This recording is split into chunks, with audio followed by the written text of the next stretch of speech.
చాలా మంచి క్వశ్చన్ అండి.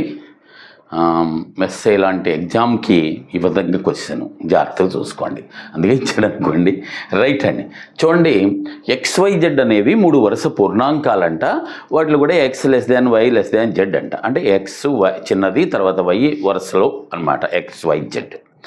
అయితే X² యొక్క వర్గం చివరి అంకె, ఒకట్ల స్థానంలో అంకె 6 అంట. Y² యొక్క వర్గానికి ఒకట్ల స్థానంలో అంకె 9 అంట. అయితే Z² యొక్క వర్గానికి ఒకట్ల స్థానంలోని అంకె ఎంతో చెప్పుకో అంటున్నాడండి. మొదలు చూడండి, X² యొక్క వర్గానికి ఒకట్ల స్థానంలో అంకె ఎంత? 6. ఒకట్ల స్థానంలో 6 రావాలంటే ఎలా ఉండాలి? ఇదిగో 4 కానీ 6 కానీ, అంతే కదా. 4 ఉందనుకో, 4 4 16 కదా, 6 వస్తుంది. అలాగే 6 ఉన్న 6 36 కదా, 6 వస్తుంది. అంటే ఇది 4 అనుకో వరుస సంఖ్యలు కదా. మిగిలిన 2 ఏమవుతాయి? 4 5 6.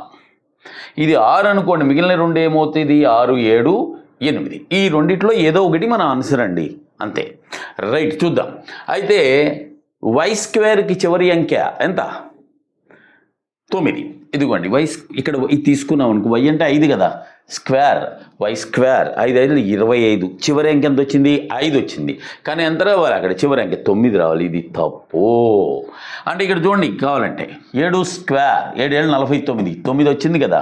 So this is the correct one. అయితే మనం అడిగింది ఏంటంటే Z² యొక్క చివరి అంకె ఎంత? ఇది కదా, Z అంటే 8 కదా, దాని స్క్వేరు 64 అండి. మనకి చివరి అంకె కావాలి, అందుకని 4 తీసుకుంటున్నా. ఎంత దాని చివరి అంకె ఎంత అంటే 4. ఓకే.